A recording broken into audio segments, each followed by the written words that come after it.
what we get in court is no different than what you see on the media. Is a lot Yeah. of stuff that's just false.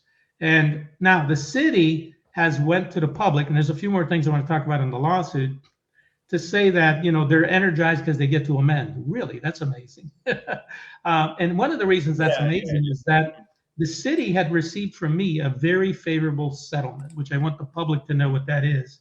And that's my proposal. That doesn't mean they accepted it. Actually, they did nothing. They pretended it didn't exist. What the settlement is that we would create a liaison that would remain as long as the data center was there. That liaison phone number and name and email would be published and out there on a board in front of the data center.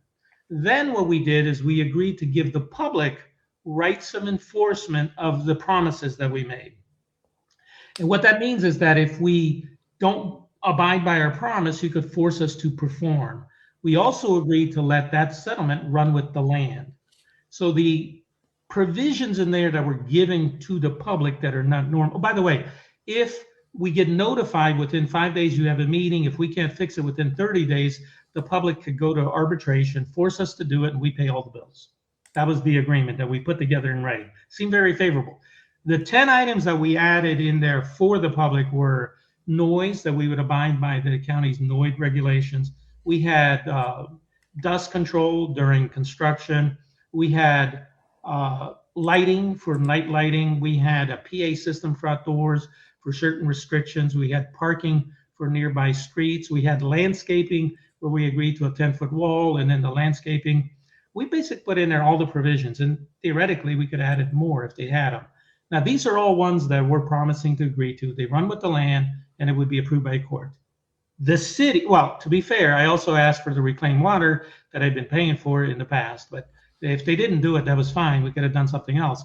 And my proposal, by the way, was a global settlement, because remember, the city's facing this lawsuit, the federal lawsuit, the potential state one that's upcoming, and then also the Brown Act violations, which I'll talk about. So within all of that, the city never did it. What I'm looking to do is probably on Monday is publish it myself so that the public can see it. And what that is for the people that talk about the promises, because you'll see a lot of distorted facts online and elsewhere, like, oh, who's going to promise this? Well, there you go. It's document in writing. Tied with the land, signed by a court, stipulated, runs with the land as promises. And by the way, I stay on with the promises. They could call me 20 years from now, and I'll still be there. But guess what? When somebody's going to spend $10 billion, they're not going to piss you off on the other side. They're there to be good neighbors. So that's the first part of the lawsuit. What that is that the city lost. They lost because their lies were discovered. That's what they were. They were false statements. And then they didn't do anything with the settlement. So they told the public, like, well, CEQA is an eye for settlement, but we didn't get there.